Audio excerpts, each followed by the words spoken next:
নমস্কাৰ শ্ৰদ্ধা ছাৰ-বাইদেউসকল, আমি আমাৰ ইয়াৰ আগৰ এটি ভিডিঅ'ত ইতিমধ্যে আপোনালোকক জনাইছিলোঁ যে প্ৰতিখন বিদ্যালয় গুণোৎসৱৰ এক্সটাৰ্নেল ইভালুৱেটৰজনৰ অবজাৰভেশ্যন ৰিপৰ্ট আৰু স্কুল ইভালুৱেশ্যনখনৰ যিটো ৰিপৰ্ট, সেই ৰিপৰ্টটো ডাউনলোড কৰিব লাগিব। এতিয়া কথা হ'ল, আমি কেনেকুৱা ধৰণে এক্সটাৰ্নেল ইভালুৱেটৰজনৰ অবজাৰভেশ্যন ৰিপৰ্টটো আৰু স্কুল ইভালুৱেশ্যন যিটো ৰিপৰ্ট আছিল বা স্কুল ইভালুৱেশ্যনৰ যিখন ফৰ্মেট আছে, ফৰ্মেটখন কেনেকুৱা ধৰণে ডাউনলোড কৰিম, আজি আপোনালোকক ষ্টেপ বাই ষ্টেপ এই প্ৰচেছটো কৈ দিবৰ কাৰণে চেষ্টা কৰিম। তাৰ বাবে আপোনালোকে যিকোনো এটা ব্ৰাউজাৰত যাব লাগিব, অপেৰা মিনি, ফায়াৰফক্স, ক্ৰম, যিকোনো এটা ব্ৰাউজাৰত গৈ আপোনালোকে গুণোৎসৱ ৰিজাল্ট 2024 বুলি সাৰ্চ কৰক। যেতিয়া আপোনালোকে গুণোৎসৱ ৰিজাল্ট 2024 বুলি সাৰ্চ কৰিব, এটা লিংক আহিব আৰু এই লিংকটোত আপোনালোকে ক্লিক কৰিব লাগিব। মই এতিয়া আপোনালোকক যিকোনো এটা ব্ৰাউজাৰলৈকে লৈ যাম আৰু লৈ গৈ প্ৰেক্টিকেলি এই কথাখিনি দেখুৱাই দিবৰ কাৰণে চেষ্টা কৰিম। আপোনালোকে ষ্টেপ বাই ষ্টেপ এইখিনি কৰি যাব আৰু এই দুখন ৰিপৰ্ট ডাউনলোড কৰিবৰ কাৰণে চেষ্টা কৰক। আৰু এই দুখন ৰিপৰ্ট আপোনালোকক নেক্সট ইয়াৰ গুণোৎসৱৰ সময়ত প্ৰয়োজন হ'ব। শ্ৰদ্ধা ছাৰ-বাইদেউসকল, প্ৰথমতে আপোনালোকে গুণোৎসৱ 2024 এনেকুৱা ধৰণে টাইপ কৰিব আৰু যেতিয়া গুণোৎসৱ 2024 বুলি টাইপ কৰিব, ইয়াতে আপোনালোকে চাওক গুণোৎসৱ 2024 বুলি টাইপ কৰাৰ লগে লগে গুণোৎসৱ 2024.in বুলি আহিব আৰু আপোনালোকে এই গুণোৎসৱ 2024.in বুলি যিটো আহিব তাত আপুনি ক্লিক কৰি দিয়ক। যেতিয়া আপুনি গুণোৎসৱ 2024 বুলি .in বুলি ক্লিক কৰিব, তাত আপোনালোকৰ এই পেজটো আহিব। আপোনালোকে ইয়াতে ডেস্কটপ সাইট হৈ আছে নে নাই চাওক, আৰু যদি নাই আপোনালোকে ডেস্কটপ সাইট কৰি লওক। ডেস্কটপ সাইট কৰি ল'লে কি হয়, যেতিয়া আপুনি মোবাইলত অন কৰিব, ডেস্কটপ সাইট কৰি ল'লে মোবাইল কম্পিউটাৰত যেনেকুৱা ধৰণে স্ক্ৰীনখন খোল খায় তেনেকুৱা ধৰণে খোল খাব। আৰু খোল খোৱাৰ লগে লগে ইয়াতে চাওক আপোনালোকৰ ভালেকেইটিও ইয়াতে অপশ্যন আপোনালোকে দেখা পাব আৰু এই অপশ্যন কেইটিৰ ভিতৰত আপোনালোকে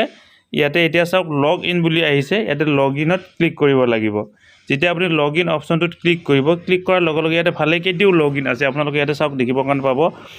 state log in, district log in, block log in আৰু স্কুল লগ ইন, ভালেকেইটাও লগ ইন আছে। আপোনালোকে স্কুল লগ ইনত ক্লিক কৰিব লাগিব। যেতিয়া আপুনি স্কুল লগ ইনত ক্লিক কৰিব, ক্লিক কৰাৰ লগে লগে ইয়াতে চাওক তলত আপুনি দেখুৱাই দিবৰ কাৰণে চেষ্টা কৰিছোঁ ইউডাইছ কোড আৰু পাছৱৰ্ড দুটা অপশ্যন এটা দেখা পাব আপোনালোকে। ইয়াৰে ইউডাইছ কোডটো হ'ব আপোনালোকৰ বিদ্যালয়ৰ ইউডাইছ কোডটো, পাছৱৰ্ডটো আপোনালোকৰ কি হ'ব, পাছৱৰ্ডটো আপোনালোকৰ ইউডাইছ কোডটোৱে হ'ব। আৰু যদি আপোনালোকে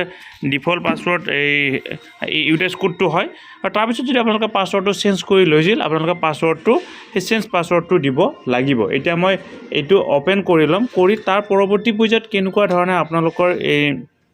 এইটো কি বুলি কয় আমাৰ অবজাৰভেশ্যন ৰিপৰ্টটো ডাউনলোড কৰিব লাগে আৰু স্কুল ইভালুৱেশ্যনৰ যিটো ৰিপৰ্ট কাৰ্ড সেইটো ডাউনলোড কৰিব লাগে, সেইটো দেখুৱাবৰ কাৰণে চেষ্টা কৰিম। তথা ছাৰ-বাইদেউসকল, যেতিয়া আপোনালোকে ইউজাৰ আই ডি আৰু পাছৱৰ্ড ব্যৱহাৰ কৰি আপোনাৰ লগ ইন কৰিব, এনেকুৱা ধৰণে আপোনালোকৰ আহিব। ওপৰত আহিব স্কুল এণ্ড স্পৰ্টছ ৰিপৰ্ট, তলত চাওক আপোনালোকে school report, class 1 report, class 2 report, class 3 report, class 4 report, এনেকুৱা ধৰণে গোটেই ৰিপৰ্টবিলাক আহিব। স্কুল ৰিপৰ্ট মানে হৈছে আপোনালোকৰ বিদ্যালয়খনে কি ৰিপৰ্ট পাইছে, A+, A, B কি ৰিপৰ্ট পাইছে, আৰু ঠিক এনেকুৱা ধৰণে আপুনি প্ৰতিটো ক্লাছৰ ৰিপৰ্ট আপুনি ইয়াতে কি কৰিব পাৰিব, ডাউনলোড কৰিব পাৰিব। এইখিনি হ'ল আপোনালোকৰ বিদ্যালয় আৰু ছাত্ৰ ছাত্ৰীৰ কাৰণে। এতিয়া হ'ল এক্সটাৰ্নেল ইভালুৱেটৰজনে যি ৰিপৰ্ট দিছে আৰু এক্সটাৰ্নেল ইভালুৱেটৰজনে স্কুল ৰিপৰ্ট কাৰ্ডখন আপোনালোকৰ কেনেকুৱা ধৰণে দিছে, সেই কথাখিনি আপোনালোকে কেনেকুৱা ধৰণে ডাউনলোড কৰিব লাগিব। তাৰ কাৰণে আপোনালোকে এই তিনিডাল আঁচত ক্লিক কৰিব লাগিব। যেতিয়া আপুনি এই তিনিডাল আঁচত ক্লিক কৰিব, ক্লিক কৰাৰ লগে লগে আপোনালোকৰ এনেকুৱা ধৰণে এখন পেজ ওলাব। পেজ ওলোৱাৰ লগে লগে ওপৰত চাওক আপোনালোকে স্কুল ইভালুৱেশ্যন ফৰ্ম বুলি ওপৰত এটা আহিছে 1 নম্বৰ, 2 নম্বৰত আহিছে এক্সটাৰ্নেল ইভালুৱেটৰ স্কুল ইভালুৱেশ্যন ৰিপৰ্ট, তাৰপিছত তলত আহিছে চাওক এক্সটাৰ্নেল ইভালুৱেশ্যন অবজাৰভেশ্যন ৰিপৰ্ট। এই তিনিটাৰ পৰা আপুনি কি কৰিব লাগিব, এইখিনি ডাউনলোড কৰিব লাগিব। প্ৰথমতে আপোনালোকক কি কৰিব লাগে, ধৰা হ'ল প্ৰথমতে আপোনালোকে কি কৰিব লাগে, স্কুল ইভালুৱেশ্যনৰ যিখন ইভালুৱেশ্যন ৰিপৰ্ট, সেই ৰিপৰ্টটো ডাউনলোড কৰিব লাগে। ধৰা হ'ল আপোনাৰ সেইটো যেতিয়া অনলাইন হৈছে, গতিকে প্ৰথমতে কি কৰক, আপুনি এক্সটাৰ্নেল ইভালুৱেটৰ স্কুল ইভালুৱেশ্যন ৰিপৰ্টত 2 নম্বৰ অপশ্যনটোত ক্লিক কৰক। যেতিয়া আপুনি 2 নম্বৰ অপশ্যনটোত ক্লিক কৰিব, ক্লিক কৰাৰ লগে লগে ইয়াতে চাওক যিটো ইয়াতে আছিল ৰিপৰ্ট, ইয়াতে স্কুল ইভালুৱেশ্যন ফৰ্ম গুণোৎসৱ 2024, ইয়াতে টোটেল মাৰ্ক 69 আছিল। এতিয়া এই 69খন 9 হ'ল এইটো আপোনালোকৰ এই জেনেৰেল ৰিপৰ্টটো মানে যিখন ফৰ্ম আছিল ফৰ্মখন আছিল এতিয়া ইয়াৰ ভিতৰত আপোনালোকে কিমান নম্বৰ পাইছে সেই নম্বৰটো গম পাবৰ কাৰণে এইখন হ'ল জেনেৰেল ফৰ্মখন এতিয়া এইটো আপুনি ডাউনলোড কৰি থৈ দিব পাৰে এইটোলে এতিয়া এইটো আৰু ডাউনলোড কৰি থোৱাৰ লগে লগে এইটো আপোনালোকৰ ইয়াতে এই ইয়েছ এই কথাখিনি ইয়াতে গম পালে ইয়াতে চাওক তলত একে গম পালে এইটো হৈ গ'ল এতিয়া আৰু সেই নেক্সটটো আপোনালোকে কেনেকুৱা ধৰণে ডাউনলোড কৰিব সেইটো দেখুৱাবৰ কাৰণে চেষ্টা কৰিম এতিয়া বেক কৰি দিয়ক বেক কৰাৰ পিছত ইয়াতে চাওক আকৌ তিনিডাল আছত ক্লিক কৰক ক্লিক কৰাৰ পিছত স্কুল ইভালুৱেশ্যন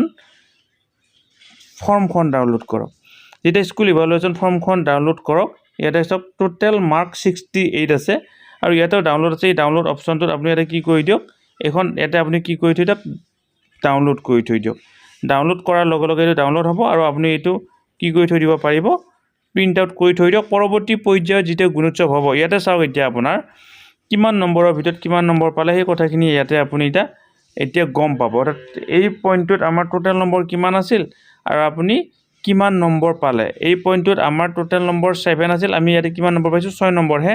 পাইছোঁ এনেকুৱা ধৰণে আপুনি কিমান নম্বৰ পালে টোটেল মাৰ্ক 69 আছিল আমি ইয়াতে কিমান পাইছোঁ 68 নম্বৰ পাবৰ কাৰণে সক্ষম হৈছোঁ এনেকুৱা ধৰণে আপুনি আপোনালোকৰ বিদ্যালয়ে কিমান নম্বৰ পাইছে সেই কথাটো গম পাবৰ কাৰণে সক্ষম হ'ব এইটো গ'ল আমাৰ স্কুল ইভালুৱেশ্যন এতিয়া হ'ল এক্সটাৰ্নেল ইভালুৱেটৰজনে আমাৰ বিদ্যালয়খনৰ কাৰণে কি অবজাৰভেশ্যন নোট দিছে সেই কথাখিনিও আপুনি কি কৰিব পাৰিব ডাউনলোড কৰিব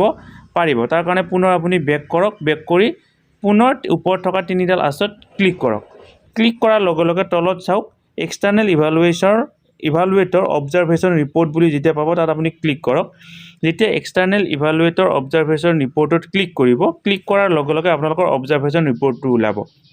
এইটো মই ব্লাৰ কৰি দিছোঁ কাৰণ আমাৰ বিদ্যালয়ৰ ৰিপৰ্টটো আমি আপোনালোকক দেখুৱাব বিচৰা নাই আপোনালোকে আপোনালোকৰ বিদ্যালয়ৰ অবজাৰভেশ্যন ৰিপৰ্টটো চাব আৰু চাই তাত কেনেকুৱা ধৰণৰ ৰিপৰ্ট দিছিল সেইটো আপোনালোকে নিজাববীয়াকৈ গম পাব তাত কি পৰামৰ্শ দিছিল সেই পৰামৰ্শখিনি আপোনালোকে ল'বৰ কাৰণে চেষ্টা কৰক আৰু পৰামৰ্শখিনি লোৱাৰ উপৰিও আপুনি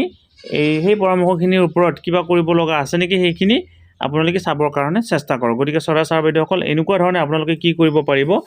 অবজাৰভেশ্যন যিটো ৰিপৰ্টটো আৰু স্কুল ইভালুৱেশ্যনৰ যিটো ৰিপৰ্ট সেই ৰিপৰ্টটো ডাউনলোড কৰিবৰ কাৰণে চেষ্টা কৰক ইয়াৰ উপৰিও আপোনালোকে বিদ্যালয়খনে A+ পালে নে B+ পালে সেই ৰিপৰ্টটো যদি ডাউনলোড কৰিব বিচাৰে তেতিয়াহ'লে কি কৰিব লাগিব প্ৰথম যিটো অপশ্যন স্কুল ৰিপৰ্ট যিটো অপশ্যন আছে এই ৰিপৰ্টটোত ক্লিক কৰক ক্লিক কৰাৰ লগে লগে আপোনালোকৰ বিদ্যালয়ৰ যিটো কি গ্ৰেড পালে সেই গ্ৰেডটো ইয়াতে আপোনালোকৰ ডাউনলোড হৈ যাব আৰু এই ডাউনলোডটো প্ৰিণ্ট কৰি থৈ দিয়ক পৰৱৰ্তী সময়ৰ কাৰণে আপোনালোকৰ প্ৰয়োজন হ'ব গতিকে এনেকুৱা ধৰণে ভিডিঅ'টো জৰিয়তে এই কথাখিনি ক'লোঁ আপোনালোকে যিমান পাৰে সিমান ভিডিঅ'টো আগলৈকে ফৰৱাৰ্ড কৰিব যাতে সকলোৱে কথাখিনি গম পাবৰ কাৰণে সক্ষম হয় আৰু সকলোৱে যাতে কামখিনি কৰিবৰ কাৰণে সক্ষম হয় পৰৱৰ্তী পৰ্যায়ৰ গুণোৎসৱত এইখিনি লাগিব আৰু যেতিয়া গুণোৎসৱৰ পৰ্টেলটো বন্ধ হৈ যাব সেই সময়ত এই কামখিনি কিন্তু আপোনালোকে কৰিব নোৱাৰিব ইমান মনোযোগেৰে ভিডিঅ'টো সকলোকে চোৱাৰ বাবে আপোনালোকক ধন্যবাদ আৰু আপোনালোকে যদি আমাৰ টিচাৰ ৰিলেটেড হোৱাটছআপ চেনেলত এতিয়ালৈকে জইন হোৱা নাই ভিডিঅ'ৰ ডেছক্ৰিপশ্যনত লিংক দিয়া আছে জইন হৈ ল'ব তাৰ জৰিয়তে আমি শিক্ষক ৰিলেটেড সকলো সময়মতে দিবৰ কাৰণে চেষ্টা কৰোঁ ধন্যবাদ শ্ৰদ্ধা ছাৰ বাইদেউসকল নলিনীকান্ত ডেকা নামৰ ইউটিউব চেনেলটো হৈছে এটি শিক্ষামূলক ইউটিউব চেনেল এই চেনেলটোৰ জৰিয়তে আমি শিক্ষক ছাত্ৰ ছাত্ৰী অভিভাৱক আৰু বিদ্যালয়ৰ কাৰণে উপযোগী কিছু ভিডিঅ' প্ৰস্তুত কৰিবৰ কাৰণে চেষ্টা কৰোঁ আপুনি যদি আজি পোনপ্ৰথমবাৰৰ কাৰণে এই চেনেলটো চাইছে অনুগ্ৰহ কৰি চেনেলটো ছাবস্ক্ৰাইব কৰিব আৰু অল নটিফিকেশ্যন প্ৰেছ কৰি থ'ব